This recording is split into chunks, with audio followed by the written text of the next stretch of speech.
Hello दोस्तों, आज है 30 दिसंबर 2024 दिन सोमवार का। हिंदी तिथि पौष कृष्ण अमावस्या। और आइए बात करते हैं आज के मुख्य समाचार, बड़ी खबरें, देश और दुनिया का ताजा अपडेट लेकर हाजिर हो गए। आज का ये वीडियो भी बहुत ज्यादा महत्वपूर्ण होने वाला है। किसान भाइयों के लिए, युवाओं के लिए, पढ़ने वाले बच्चों के लिए, कर्मचारियों के लिए, माताओं और बहनों के लिए काफी सारी महत्वपूर्ण और बड़ी खबरें आई है। पूरा वीडियो आप ध्यान से आखिर तक जरूर देखते रहिएगा, है ना। तो बिना टाइम विलंब के शुरुआत करते हैं आज की पहली बड़ी खबर। सबसे पहले तो आपको बताएं किसान भाइयों से जुड़े अपडेट। सुप्रीम कोर्ट के आदेश पर किसान नेता जगजीत डल्लेवाल को हॉस्पिटल में भर्ती करवाने के लिए किसान नेताओं और पंजाब के प्रशासन की मीटिंग फेल हो गई है। सुप्रीम कोर्ट ने डल्लेवाल को 31 दिसंबर से पहले अस्पताल में भर्ती करने को कहा है और इसी दिन इस केस की सुनवाई भी होनी है। और इसी को लेकर 3 बजे पंजाब के डीआईजी जसकरण सिंह खनौरी बॉर्डर पहुंचे थे। हालांकि किसान बातचीत के लिए राजी नहीं हुए। इसके बाद किसान नेताओं ने डीआईजी के साथ डल्लेवाल से भी मुलाकात की। अगर पंजाब सरकारों ने राजी नहीं कर पाई तो फिर 31 दिसंबर की सुनवाई में पंजाब के डीजीपी और चीफ सेक्रेटरी के खिलाफ अवमानना का मामला भी शुरू हो सकता है। साथ ही आपको बताएं किसान भाइयों का आज 30 दिसंबर को पंजाब बंद का ऐलान भी हो गया है। आज रेलवे, बस और दूध, सब्जियों समेत कई सेवाओं पर असर देखने को मिल सकता है। किसान संगठनों के संयोजक सरवण सिंह पंडेर के अनुसार सोमवार को पंजाब बंद के दौरान सुबह 7 बजे से शाम 4 बजे तक सड़कों और रेलवे लाइनों पर चक्का जाम रहेगा। सभी से बंद को सफल बनाने की अपील की गई है। केंद्र और राज्य सरकार द्वारा किसानों की मांगों और आंदोलन को गंभीरता से न लेने की नीति से नाराज किसान संगठनों ने आज सोमवार 30 दिसंबर को पंजाब बंद का आह्वान किया है। किसान संगठनों के नेताओं की ओर से जारी बयान में कहा गया कि सोमवार को सुबह 7 बजे से शाम 4 बजे तक सड़क और रेलों का आवागमन ठप रहेगा और इसका ऐलान 3 दिन पहले खनौरी सीमा पर किसान संगठनों की हुई बैठक के बाद किया गया था। 30 दिसंबर की सुबह दूध की आपूर्ति बंद कर दी जाएगी और सब्जी मंडियां भी शाम 4 बजे के बाद ही खुलेगी। इसका मतलब हुआ कि 30 दिसंबर को शाम 4 बजे तक दूध, फल और सब्जियों की आपूर्ति भी नहीं हो पाएगी। बंद के दौरान सिर्फ इमरजेंसी सेवाओं जैसे एम्बुलेंस, शादी के वाहन या आपात स्थिति में किसी को भी गुजरने की इजाजत होगी। सोमवार को पंजाब बंद का ऐलान किया गया है। चलिए बड़ी खबर देखिए। जनवरी में यूपी, एमपी समेत 7 राज्यों में बीजेपी अध्यक्ष बदल सकते हैं। नया राष्ट्रीय अध्यक्ष फरवरी तक। 15 जनवरी तक 50% राज्यों में संगठन चुनाव। बड़ी खबर आ रही है। कहा जा रहा कि भाजपा में जल्द ही संगठन स्तर पर बड़ा फेरबदल होने वाला है। नए साल में जनवरी के आखिरी या फरवरी के पहले हफ्ते में पार्टी को नया राष्ट्रीय अध्यक्ष भी मिल सकता है। हालांकि पार्टी के संविधान के मुताबिक इससे पहले 50% राज्यों में संगठन के चुनाव पूरे कराने हैं। वही खबर है कि इसके अलावा 15 जनवरी तक मध्य प्रदेश, महाराष्ट्र, उत्तर प्रदेश, गुजरात, पश्चिम बंगाल, जम्मू कश्मीर और झारखंड में प्रदेश अध्यक्ष भी बदले जाएंगे। संगठन चुनाव को लेकर रविवार को दिल्ली में पार्टी की बैठक हुई जिसमें इन चुनावों को लेकर चर्चा हुई है। साथ ही बड़ी दर्दनाक खबर सामने आ रही है। साउथ कोरिया में मुआन एयरपोर्ट पर जेजू एयर का एक विमान क्रैश हो गया। 179 पैसेंजर्स की जान चली गई है। लैंडिंग के दौरान पहिए नहीं खुले। एयरपोर्ट बाउंड्री से टकराकर विमान में ब्लास्ट हो गया। साउथ कोरिया में मुआन एयरपोर्ट पर जेजू एयर का ये विमान क्रैश हुआ है। न्यूज एजेंसी एपी के मुताबिक विमान में 175 पैसेंजर और 6 क्रू मेंबर समेत 181 लोग थे और इस हादसे में 179 लोगों की जानें चली गई हैं। बैंकॉक से आ रहा ये प्लेन एयरपोर्ट पर लैंड करने वाला था,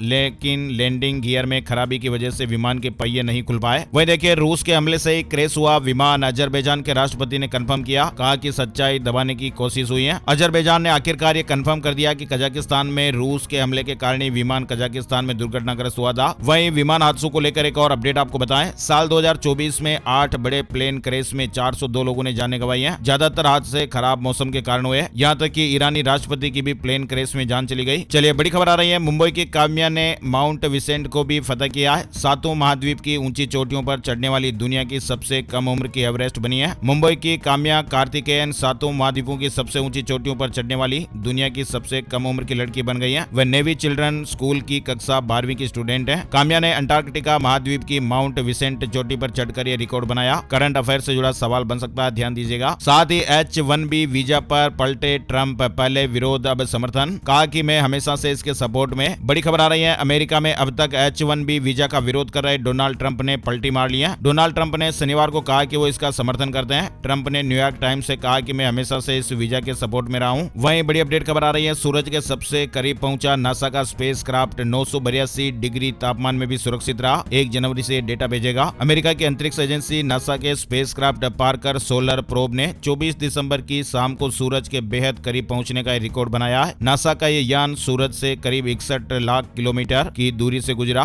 और ये दुनिया का पहला यान है जिसने ऐसा रिकॉर्ड बनाया है। वहीं बड़ी खबर देखिए। रिलायंस ने हेल्थ केयर कंपनी कार्किनोस को खरीद लिया है। 375 करोड़ रुपए में डील हुई है। कैंसर का पता लगाने और डायग्नोस करने का ये कंपनी काम करती है। रिलायंस इंडस्ट्रीज ने हेल्थ केयर प्लेटफॉर्म कार्किनोस का अधिग्रहण कर लिया है। राम मंदिर के ऊपर उड़ नहीं पाएंगे हवाई जहाज। एविएशन सेफ्टी के लिए टावर बनेगा। बिजली से बचाने के लिए भी कॉपर वायर लग रहे हैं। अयोध्या में राम मंदिर के शिखर के ऊपर से विमान उड़ान नहीं भर पाएंगे। निर्माण समिति के के अध्यक्ष नृपेंद्र मिश्रा ने बताया कि अब परिसर को एविएशन सेफ्टी से लेस किया जाएगा ताकि दूर से पायलट को पता लग जाए। अगर कोई विमान राम मंदिर के सीकर की तरफ आएगा तो उसे टावर से सिग्नल दिया जाएगा और वो विमान की दिशा मोड़ लेगा। साथ ही आकाशीय बिजली से बचाने के लिए भी सीकर से जमीन तक कॉपर के वायर लगाए जा रहे हैं। सोनू सूद ने गोल्डन टेम्पल में माथा टेका। बॉलीवुड स्टार ने कहा कि मैं किसानों के साथ हूँ, फिल्मों की कमाई गरीबों को बांटूंगा। वहीं आपको बताएं हमारे देश में 136 वंदे भारत ट्रेन चल रही है। अकेले 2024 में 62 ट्रेन की शुरुआत हुई है। रेल मंत्रालय ने एक बयान में यह जानकारी दी है कि देश में अलग अलग रूटों पर 136 वंदे भारत ट्रेनें चल रही हैं। चलिए बड़ी खबर देखिए। प्रधानमंत्री नरेंद्र मोदी के कार्यक्रम मन की बात के 117वें एपिसोड का रविवार को प्रसारण किया गया और इस कार्यक्रम में पीएम मोदी ने संविधान, किसान, कैंसर और आर्टिफिशियल इंटेलिजेंस यानी एआई जैसे मुद्दों पर चर्चा की है। पीएम मोदी ने कहा कि संविधान हमारे लिए गाइडिंग लाइट की तरह है। उन्होंने कहा कि अगर आज मैं आपसे बात कर पा रहा हूं तो ये संविधान की बदौलत है। वहीं देखिए नए साल पर अयोध्या में सभी होटल बुक हो गए। एक रात का किराया 10,000 रुपए। जनवरी में अयोध्या राम मंदिर की प्राण प्रतिष्ठा को 1 साल पूरा होने जा रहा है और ऐसे में अयोध्या में इस बार भारी भीड़ होने की उम्मीद है, जिसकी वजह से 15 जनवरी तक के लिए अयोध्या और फैजाबाद के सभी होटल बुक हो गए। अगर कोई अवेलेबल भी है तो उसका किराया 10,000 रुपए से ज्यादा ही है। अंतरिक्ष में इसरो आज बड़ा कमाल करने वाला है। भारतीय अंतरिक्ष अनुसंधान संगठन इसरो सोमवार रात 9:58 पर श्रीहरिकोटा के सतीश धवन अंतरिक्ष केंद्र से PSLV C-60 रॉकेट के जरिए 2 उपग्रहों को लॉन्च करने वाला है और यह मिशन भारत के लिए बेहद जरूरी है क्योंकि इसके जरिए भारत अंतरिक्ष में डॉकिंग और अनडॉकिंग टेक्नोलॉजी का सफल परीक्षण करने वाले देशों की लिस्ट में शामिल हो जाएगा और इस उपलब्धि के बाद भारत दुनिया का चौथा देश बन जाएगा जो इस तरह की तकनीक का सफलतापूर्वक उपयोग करेगा। इस मिशन को स्पेस डॉकिंग एक्सपेरिमेंट यानी स्पेडेक्स नाम दिया गया है। अंतरिक्ष अभियानों के लिए बेहद ही खास है। वही देखिए पंजाब की खुफिया पुलिस से मेरी जासूसी करा रही आम आदमी पार्टी संदीप दीक्षित के आरोप पर एलजी ने जांच बिठाई है। संदीप दीक्षित ने आम आदमी पार्टी पर पंजाब पुलिस से जासूसी कराने और पंजाब से केस लाने का आरोप लगाया है। कांग्रेस नेता संदीप दीक्षित की शिकायत पर एलजी ने इस मामले की जांच के आदेश दे दिए। इसके साथ ही उन्होंने यह भी कहा कि अगर कोई भी गाड़ी जो पंजाब से दिल्ली में आती है उसकी तलाशी ली जाए जिससे किसी भी तरह का केस चुनाव से पहले दिल्ली ना आए। बड़ी खबर देखिए चीन में दौड़ी दुनिया की सबसे तेज ट्रेन वंदे भारत से बहुत ही ज्यादा फास्ट है। दरअसल चीन ने CR 450 नाम की एक हाई स्पीड ट्रेन का अनावरण किया है और इस ट्रेन की स्पीड 450 किलोमीटर प्रति घंटा है और ये ट्रेन CR 400 फक्सिंग से भी अधिक तेज है जो वर्तमान में 350 किलोमीटर प्रति घंटे की रफ्तार से चलती है। इस ट्रेन को 2021 से ही विकसित किया जा रहा था। दुनिया की ये सबसे तेज ट्रेन बनी है यानी ये ट्रेन 450 किलोमीटर प्रति घंटा की टेस्ट स्पीड तक पहुंच गई है। बड़ी खबर विष्णु देवी रोपवे प्रोजेक्ट के खिलाफ प्रदर्शन का 5वां दिन, भूख हड़ताल भी जारी। डिप्टी सीएम ने कहा कि 40,000 लोगों का रोजगार छिनेगा। एलजी बात सुने। जम्मू कश्मीर के रियासी जिले की त्रिकुटा पहाड़ियों में रोपवे प्रोजेक्ट के खिलाफ बंद रविवार को 5वें दिन भी जारी रहा। 18 प्रदर्शनकारियों को कटरा पुलिस ने 3 दिन पहले गिरफ्तार किया था जिनकी रिहाई की मांग के लिए 5 अन्य प्रदर्शनकारी भूख हड़ताल पर बैठ गए। महाकुंभ में पहली बार KYC के बाद वाहनों की एंट्री संदिग्ध और बाहरी गाड़ियों पर पैनी नजर रहेगी यानी प्रयागराज के महाकुंभ में आने वाले प्रत्येक श्रद्धालुओं की सुरक्षा के लिए इस बार विशेष इंतजाम किए जा रहे हैं। हर 12 डिजिट का नंबर आधार नहीं, किराएदार या किसी को भी नौकरी पर रखने से पहले उसका आधार वेरीफाई जरूर करें। यानी आधार कार्ड हमारे देश में एक जरूरी डॉक्यूमेंट है और इसे सभी जगह ID प्रूफ के रूप में स्वीकार किया जाता है, लेकिन कई बार ऐसा देखा जाता है कि लोग बिना किसी जांच के किसी भी आधार नंबर को सही मान लेते हैं। लेकिन आपको बताएं कि हर 12 डिजिट वाला नंबर आधार नहीं होता है। ऐसे में अगर आप भी किसी को अपने घर में किराएदार नौकरी पर रख रहे हैं तो उसका आधार नंबर वेरिफिकेशन जरूर करें ताकि ये पता चलेगा कि कहीं उसका आधार फर्जी तो नहीं है और वो व्यक्ति गलत तो नहीं है। फ्री में आप आधार को वेरीफाई कर सकते हैं। uday.gov.in सरकार की वेबसाइट है जहां पर माई आधार सेगमेंट के अंदर आधार सर्विसेज सेक्शन में जाकर आप वेरीफाई आधार नंबर पर क्लिक करके आधार को वेरीफाई कर सकते हैं। बड़ी खबर है बंगाल में बिक रही बांग्लादेशी सिम, इन्हें ट्रैक करना मुश्किल है। इंटरनेशनल की जगह लोकल कॉल पर बातचीत, सीमा में 5 किलोमीटर अंदर तक ये सिम एक्टिव है। छत्तीसगढ़ सरकार सरेंडर नक्सलियों को प्लॉट और मकान देगी। हर महीने सैलरी की तरह 10,000 रुपए भी मिलेंगे। छत्तीसगढ़ सरकार की ओर से यह बड़ा ऐलान किया गया है। छत्तीसगढ़ सरकार नई एंटी नक्सल नीति के तहत सरेंडर करने वाले नक्सलियों की सुविधाओं को बढ़ाने जा रही है। छत्तीसगढ़ के गृह मंत्री और डिप्टी सीएम विजय शर्मा ने बताया कि नक्सलियों को सरेंडर करने पर हर महीने 10,000 रुपए मिलेंगे। आगे की जिंदगी जीने के लिए तमाम सुविधाएं भी दी जाएगी, फिर चाहे वह रहने के लिए जमीन, मकान हो या फिर रोजगार से जुड़े संसाधन। अनावर नोएडा में 30 दिसंबर को किसानों की महापंचायत होने वाली है। राकेश टिकैत बैठक को संबोधित करेंगे। भूमि अधिग्रहण बिल समेत अन्य मुद्दों पर चर्चा होने के अपडेट है। ग्रेटर नोएडा में एक बार फिर आज किसानों की महापंचायत होने जा रही है। सोमवार को यमुना एक्सप्रेसवे के 0 पॉइंट पर यह महापंचायत होगी। न्यू ईयर मैसेज आपका बैंक अकाउंट भी खाली कर सकता है। एपी के फाइल भेजकर साइबर क्रिमिनल टारगेट करते हैं। साइबर क्राइम और साइबर फ्रॉड के मामलों में लगातार बढ़ोतरी हो रही है। नए साल पर साइबर क्रिमिनल ने लोगों को शिकार बनाने के लिए नया तरीका निकाला है। न्यू ईयर मैसेज या न्यू ईयर गिफ्ट के नाम पर ठगी करने को तैयार हैं और ऐसे में आप सावधान रहिए। गिफ्ट के नाम पर आप ठगी के शिकार हो सकते हैं। वहीं बधाई संदेश वगैरह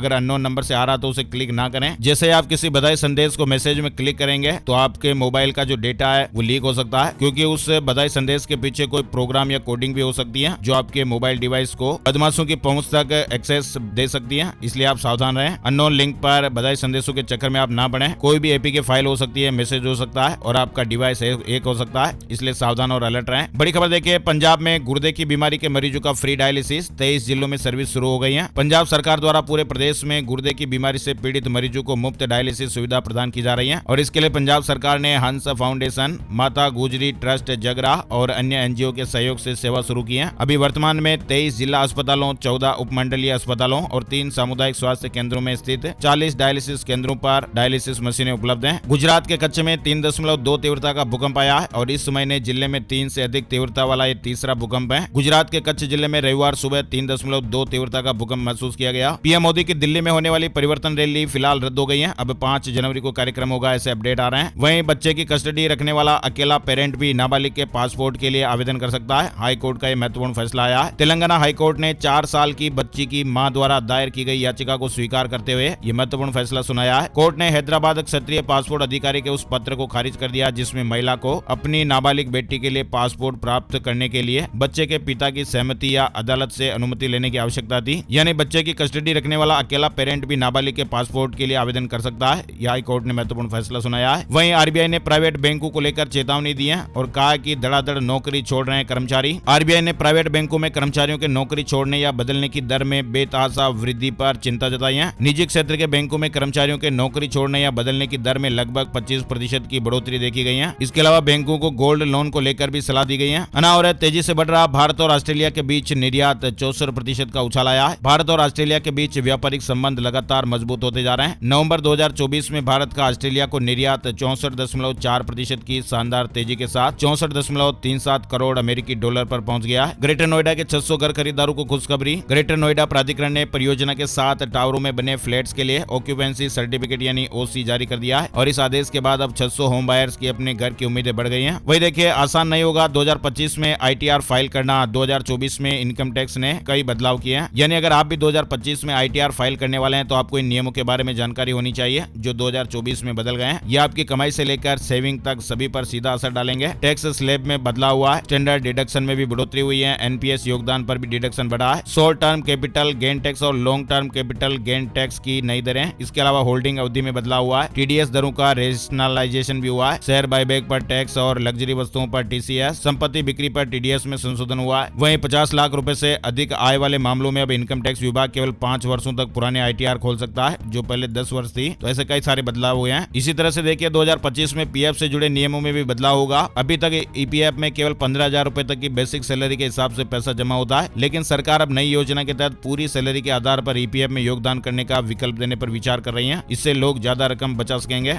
और अवैध बांग्लादेशी प्रवासियों के खिलाफ दिल्ली पुलिस का एक्शन हुआ है। 8 लोगों को डिपोर्ट किया गया। दिल्ली पुलिस के साउथ वेस्ट जिले में अवैध रूप से रह रहे लोगों को लेकर पुलिस का एक्शन लगातार जारी है और इसी कड़ी में वसंत कुंज साउथ थाना पुलिस ने इलाके में विशेष अभियान चलाकर 8 बांग्लादेशी नागरिकों की पहचान की है और इन सभी को कानून प्रक्रिया के तहत foreigners regional registration office FRRO के माध्यम से बांग्लादेश भेज दिया गया है। वहीं देखिए, बांग्लादेशी को बनाता था इंडियन, फिर भेजता था विदेश। 5 लाख रुपए की यह फीस होती थी, लेकिन यह मास्टरमाइंड पकड़ा गया है। वह बांग्लादेशी नागरिकों को भारतीय दस्तावेज जैसे आधार कार्ड, पैन कार्ड और वोटर कार्ड बनवाने की भी व्यवस्था करता था। राजस्थान में 9 जिलों को समाप्त करने के फैसले के खिलाफ सियासत तेज हो गई है। कई जगहों पर विरोध प्रदर्शन भी देखने को मिल रहा है। दरअसल राजस्थान में मुख्यमंत्री भजनलाल शर्मा के नेतृत्व वाली बीजेपी सरकार ने 9 जिलों को समाप्त करने का फैसला लिया है, जिसके बाद अब विरोध प्रदर्शन तेज हो गया है। शाहपुरा और नीम का थाना जैसे क्षेत्रों में बाजार बंद और टायर जलाकर विरोध किया गया। वहीं कांग्रेस ने इस फैसले को जन विरोधी बताते हुए आंदोलन की चेतावनी भी दी है। वहीं बड़ी खबर देखिए, पीओके में मीटिंग, कश्मीर में अलर्ट। एलओसी पर भारत ने चौकसी बढ़ाई है। हाईटेक हथियारों के साथ 24 घंटे दुश्मनों पर नजर। बिहार से बड़ी खबर आ रही है। बीपीएससी अभ्यर्थियों के मार्च को रोकने के लिए पुलिस ने वाटर कैनन और फिर उन पर लाठीचार्ज भी किया है। प्रशांत किशोर की अगुवाई में अभ्यर्थियों के प्रदर्शन को देखकर बीपीएससी अब बात करने के लिए मान गई है। सरकार से 5 सदस्यीय टीम बात करेगी। राशन कार्ड धारकों के लिए जरूरी खबर आ रही है। उत्तर प्रदेश में राशन कार्ड यूनिटों की ई-केवाईसी की समय सीमा मार्च 2025 तक बढ़ा दी गई है। ई-केवाईसी ना होने पर राशन नहीं मिलेगा और कार्ड से नाम भी कट सकता है। योगी सरकार का नए साल पर कर्मचारियों को तोहफा, वर्दी भत्ते में बदलाव किया है। उत्तर प्रदेश सरकार ने नए साल के मौके पर सरकारी कर्मचारियों के लिए गुड न्यूज दी है। अब सरकारी कार्यालयों में तैनात वाहन चालकों और अनुसेवकों को वर्दी भत्ता बढ़ा दिया गया है। वर्दी वर्दी की खरीद, नवीनीकरण और धुलाई के लिए भत्तों में भी बढ़ोतरी की गई है। यानी अब वर्दी खरीदने के लिए कर्मचारियों को 680 रुपए के बजाय 1020 रुपए मिलेंगे। इसके अलावा रेनकोट की खरीद के लिए भी भत्ता बढ़ाकर 750 रुपए कर दिया गया, जो पहले 500 रुपए था। सर्दियों के वर्दी भत्ते में भी बढ़ोतरी की गई है। और महाकुंभ पर रिसर्च करने जा रहा लखनऊ यूनिवर्सिटी खास चीजों पर फोकस रहेगा। लखनऊ यूनिवर्सिटी महाकुंभ पर रिसर्च करने जा रहा है। इस प्रोजेक्ट का शीर्षक महाकुंभ 2025 के प्रभावी आयोजन के लिए कार्यबल, रणनीतिक योजना और संचालन पर अध्ययन रखा गया है। शेयर मार्केट में मुनाफा कमाने का झांसा दिया, फिर ऐट लिए 70 लाख रुपए। कानपुर में 2 बैंक कर्मचारियों के साथ ये ठगी हुई है। साइबर ठगों ने कानपुर में सेवानिवृत्त बैंक कर्मचारियों को निशाना बनाकर 70 लाख रुपए की ठगी की है। रेल यात्रियों के लिए बड़ी खबर आ रही है। 1 से 8 जनवरी तक नहीं चलेंगी ये 12 ट्रेनें। टिकट करा चुके यात्रियों को रिफंड हो जाएगा पैसा। देश के विभिन्न राज्यों से जम्मू तवी, कटरा और उधमपुर आने जाने वाली ये 1 दर्जन जोड़ी ट्रेनें 1 जनवरी से 8 जनवरी तक कैंसिल रहेगी। सानेवाल लाडोवाल रेलवे स्टेशन के बीच लांगर लूप कार्य के चलते रेलवे विभाग ने फैसला लिया है। कौन सी ट्रेन कब तक कैंसिल रहेगी, इसकी जानकारी आप स्क्रीन पर देख सकते हैं। यूजीसी नेट दिसंबर एग्जाम के लिए एडमिशन कार्ड जारी हो गए। परीक्षा का आयोजन देश भर में निर्धारित परीक्षा केंद्रों पर 3 से 16 जनवरी 2025 तक करवाया जाएगा। महाकुंभ के दौरान अयोध्या में भारी भीड़ जुट सकती है। रामलला के दर्शन के लिए 2.5 करोड़ श्रद्धालु पहुंच सकते हैं। गाजियाबाद के 2000 युवाओं को उद्यमी बनाएगी योगी सरकार। 5 लाख रुपए तक का ब्याज मुक्त लोन मिलेगा। गाजियाबाद में 2000 युवाओं को उद्यमी बनाने के लिए सरकार ने यह बड़ा कदम उठाया है। युवाओं को 5 लाख रुपए तक का ब्याज मुक्त लोन दिया जाएगा। यूट्यूब कर रहा नए प्ले समथिंग बटन की टेस्टिंग। गूगल के स्वामित्व वाला यूट्यूब दुनिया भर में एक पॉपुलर वीडियो स्ट्रीमिंग प्लेटफॉर्म है और ये वीडियो भी आप यूट्यूब पर ही देख रहे हैं। कंपनी समय समय पर प्लेटफॉर्म को इंप्रूव और यूजर्स के एक्सपीरियंस को बेहतर बनाने के लिए नए नए फीचर्स ऑफर करता है और इसी क्रम में अब कंपनी एक नए फीचर प्ले समथिंग फीचर को टेस्ट कर रही है। बांग्लादेश में अब छात्र संगठन ने संविधान बदलने की मांग की है। यूनूस सरकार और बीएनपी ने विरोध किया है। यानी बांग्लादेश की राजनीति में संभावित रूप से एक और नया मोड़ आने वाला है। बिहार से जुड़ी बड़ी खबर देखिए। विधानसभा चुनाव से पहले 12 लाख युवाओं को सरकारी नौकरी देंगे, मोतिहारी में बोले डिप्टी सीएम सम्राट चौधरी। मोतिहारी पहुंचे बिहार के उप मुख्यमंत्री सम्राट चौधरी ने बड़ी घोषणा करते हुए कहा कि बिहार में आगामी विधानसभा चुनाव से पहले 12 लाख युवाओं को सरकारी नौकरी दी जाएगी। छत्तीसगढ़ से जुड़ा एक और अपडेट देखिए। 1 जनवरी से लागू होगा नया एसओआर। सड़कों को लेकर विभाग जल्द ही पायलट प्रोजेक्ट शुरू करने वाला है। सड़कों के प्रभावी संधारण के लिए छत्तीसगढ़ में भी इस तरह की व्यवस्था लागू होने वाली है और इसके लिए विभाग द्वारा जल्द ही पायलट प्रोजेक्ट शुरू किया जाएगा। बैंक के कर्मचारी ने खाते से उड़ा दिए 12 करोड़ रुपए, बदल दिया था registered mobile number. Cyber fraud का एक अजीब मामला सामने आया है। यहाँ पर एक बैंक कर्मचारी ने एक कंपनी के खाते के मोबाइल नंबर और ईमेल आईडी बदल दिया और इसके बाद 12 करोड़ रुपए साफ कर लिए। कर्नाटक पुलिस ने वित्तीय धोखाधड़ी और साइबर फ्रॉड के आरोप में एक्सिस बैंक के एक रिलेशनशिप मैनेजर और 3 अन्य को गिरफ्तार किया है। अब सिर्फ 1 सेकंड में रुकेगा बहता हुआ खून। आईआईटी कानपुर ने तैयार किया खास स्पंज, दुर्घटनाओं के लिए संजीवनी होगा। जब भी कोई सड़क हादसा होता है या कोई दुर्घटना होती है, उसमें जब मौत की वजह सामने आती है तो अत्यधिक खून बह न जाना भी एक वजह हो सकती है और ऐसे में अधिकांश लोग इस नई टेक्नोलॉजी से बच पाएंगे ताकि बहते हुए खून को जल्द से जल्द रोका जा सके और लोगों की जानें बचाई जा सके। आईआईटी कानपुर के department of material science and engineering द्वारा यह स्पंज समुद्री घास से तैयार किया गया है और ये बेहद ही प्रभावी है और इसका टेस्ट भी कई लैब में हुआ है और इसका पेटेंट भी मिल चुका है। बताया जा रहा है कि इसके रिजल्ट भी बेहद पॉजिटिव हैं। यानी जो लोग दुर्घटनाग्रस्त हो जाएंगे उनका खून सिर्फ 1 सेकंड में ही रुक जाएगा। आईआईटी कानपुर ने इस तरह के खास स्पंज तैयार किए हैं जो दुर्घटनाओं के लिए संजीवनी साबित होगी। सावधान हो जाइएगा, बाजार में बिक रहे नकली दूध से याददाश्त कमजोर हो रही है, किडनी फेल हो रही है। रिसर्च में एक चौंकाने वाला खुलासा हुआ है। मिलावटी दूध से कई तरह की बीमारियां बढ़ रही हैं। यूरिया के कारण किडनी फेल होने के मामले भी तेजी से सामने आ रहे हैं। बोलने की क्षमता भी प्रभावित हो रही है। वहीं देखिए, दुनिया में सिर्फ 9 देशों के पास परमाणु बम है, बाकी मुल्क क्यों नहीं बना पाते? आपके मन में भी ये सवाल होगा। अमेरिका, रूस, चीन और भारत जैसे सिर्फ और सिर्फ 9 देशों ने परमाणु हथियार बनाए, जबकि जर्मनी, दक्षिण कोरिया, जापान और ऑस्ट्रेलिया जैसे शक्तिशाली देश भी फिलहाल निहत्ते हैं। वैसे दुनिया में 9 देशों के पास परमाणु हथियार है और ये देश हैं अमेरिका, रूस, इंग्लैंड, फ्रांस, चीन, भारत, पाकिस्तान, उत्तर कोरिया और इजराइल। और इसमें भी सबसे ज्यादा परमाणु हथियार रूस ने बनाए हैं। उसके पास 5580 परमाणु हथियारों का जखीरा है। इसके बाद नंबर अमेरिका का आता है जिसके पास 5044 इस तरह के हथियार हैं। कुल मिलाकर पूरी दुनिया के पास 12121 परमाणु हथियार है, जिनमें से 90% हिस्सा रूस और अमेरिका के पास है। यानी जर्मनी, दक्षिण कोरिया, जापान और ऑस्ट्रेलिया ऐसे देश है जो काफी शक्तिशाली हैं। इसके बावजूद भी इन देशों के पास न्यूक्लियर हथियार नहीं है और इनके पीछे की वजह न्यूक्लियर नॉन प्रोलिफेरेशन ट्रीटी यानी एनपीटी। दुनिया को परमाणु हथियारों के खतरों से बचाने के लिए इस संधि को 1968 में अपनाया गया था और 1970 में ये लागू हुई थी। अब तक इस संधि पर 190 देशों ने साइन किए हुए हैं। ये संधि परमाणु हथियारों के प्रसार को रोकने और परमाणु परीक्षणों पर अंकुश लगाने के लिए बनाई गई थी और इस संधि के तहत सिर्फ अमेरिका, रूस, ब्रिटेन, चीन और फ्रांस ऐसे देश हैं जिन्हें परमाणु हथियार रखने का अधिकार है, क्योंकि ये वो देश है जो संधि लागू होने से पहले ही न्यूक्लियर टेस्ट कर चुके थे।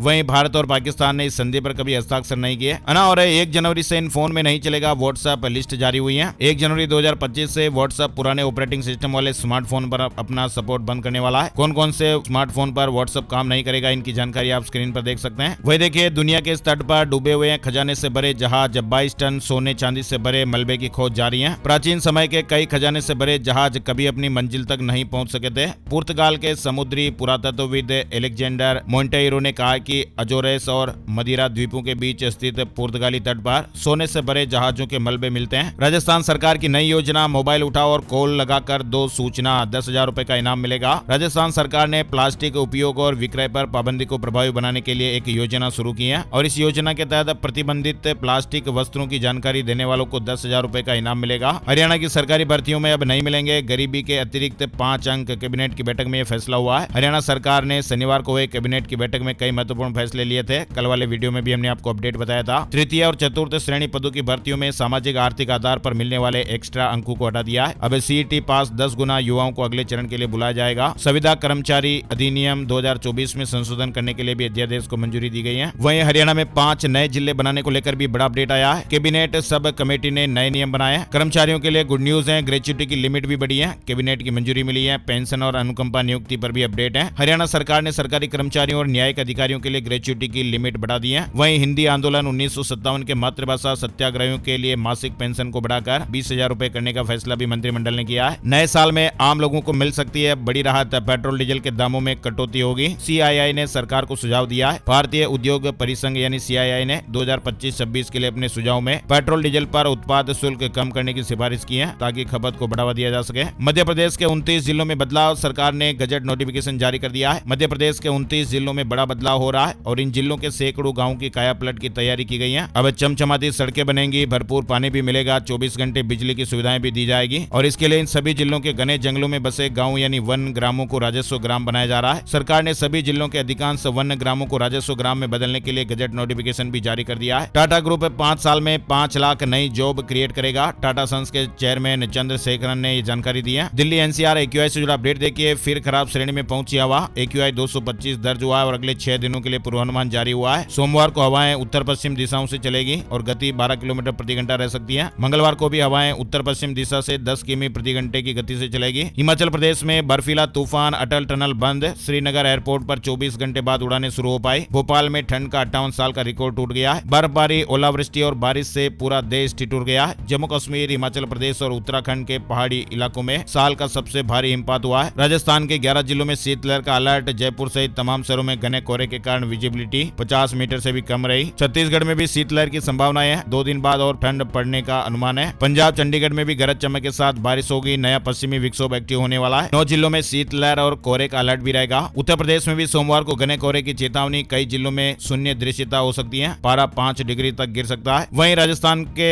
भरतपुर से बड़ी खबर देखिए, गो तस्करी करने पर 2 लाख रुपए का जुर्माना लगेगा। साइबर ठगों से वसूलेंगे 51,000 रुपए। कामा में 3 गाँव की पंचायत में यह फैसला हुआ है। डीग जिले में साइबर ठगी और गो तस्करी की बढ़ती वारदातों पर रोक लगाने के लिए फैसला लिया गया है। वहीं कांग्रेस सरकार के वक्त बने नए जिलों को खत्म करने का हर और विरोध शुरू हो गया है। गहलोत सरकार ने 17 नए जिले बनाए थे। भजनलाल सरकार ने इनमें से 9 जिलों और 3 संभागों को समाप्त करने का फैसला लिया है और इसकी नाराजगी अब सड़कों पर भी देखने को मिल रही है। वहीं राजस्थान के टोंक जिले से अपडेट देखिए, एसडीएम थप्पड़ कांड मामले में जेल में बंद नरेश मीणा समेत 59 आरोपियों की रिहाई और अफसरों पर कार्रवाई की मांग को लेकर महापंचायत हुई। कांग्रेस नेता प्रहलाद गुंजल ने सरकार को 10 दिन का अल्टीमेटम दिया है। मांगे नहीं माने जाने पर राजधानी जयपुर में बड़े आंदोलन की चेतावनी दी है। खाटू श्याम जी में नए साल पर लाखों श्रद्धालु दर्शन करने आएंगे। 1000 पुलिसकर्मी सुरक्षा का जिम्मा संभालेंगे। वीआईपी दर्शन बंद होंगे। वहीं राजस्थान के कोटपुतली में करीब 7 दिन से बोरवेल में फंसी हुई बालिका फिलहाल नहीं निकल पाई है। उम्मीद है कि आज दिन में बालिका को रेस्क्यू किया जा सकता है। कोटपुतली में 700 फीट गहरे बोरवेल में फंसी चेतना जो 3 साल की एक बच्ची है, वो फिलहाल रेस्क्यू नहीं हो पाई है। रेस्क्यू टीमें उसके करीब पहुंच गई है और जल्द ही बच्ची को बाहर निकाला जाएगा। 7 दिन से रेस्क्यू ऑपरेशन चल रहा है। वहीं मध्य प्रदेश से जुड़ा अपडेट देखिए, नए साल पर एमपी के नेशनल पार्कों में बुकिंग फुल हो गई है। 6 टाइगर रिजर्व में कोर एरिया की सभी सीटें बुक हो गई हैं। बफर एरिया में घूम सकते हैं। बिहार से जुड़ा अपडेट देखिए, पटना में 16 जनवरी से हड़ताल पर रहेंगे कोर्ट के कर्मचारी। बैठक में कर्मचारियों ने फैसला लिया, बेहतर वेतनमान और पदोन्नति की मांग कर रहे हैं। बिहार के अधीनस्थ अदालतों के कर्मचारी अपने वेतन और पदोन्नति से जुड़ी समस्याओं को लेकर 16 जनवरी से राज्यव्यापी हड़ताल करेंगे। वहीं हरियाणा में अब किसी आरोपी को कोर्ट में पेशी के वक्त भी पुलिस हथकड़ी लगा सकेगी। इसके लिए नए कानून में पुलिस को पावर दे दी गई है, जिसमें 12 तरह के अपराधियों को पुलिस अपने स्तर पर ही हथकड़ी पहना सकती है। पहले पुलिस को इसके लिए कोर्ट से परमिशन लेनी होती थी। इस बारे में डीजीपी शत्रुजीत कपूर ने सभी जिलों के एसपी को चिट्ठी जारी की है, जिसके बाद सभी एसपी ने फील्ड में तैनात पुलिस कर्मचारियों को इस बारे में ट्रेनिंग देने के लिए कहा है। हरियाणा पलवल में खराब फसलों पर किसानों ने मुआवजा मांगा है। एसकेएम नेता बोले कि बारिश और ओलावृष्टि से 25 गाँव में नुकसान हुआ है, डीसी को लिस्ट देंगे। बताया जा रहा है कि हरियाणा के पलवल में भी 2 दर्जन से अधिक गाँव में भारी ओलावृष्टि और बारिश के कारण गेहूं, सरसों और सब्जियों की फसलों को भारी नुकसान हुआ है। आइए अब आपको बताते हैं आज का राशिफल कैसा रहने वाला है। आज 30 दिसंबर का राशिफल। सोमवार के ग्रह नक्षत्र वृद्धि योग बना रहे हैं और इस शुभ योग के प्रभाव से मेष राशि के लोगों को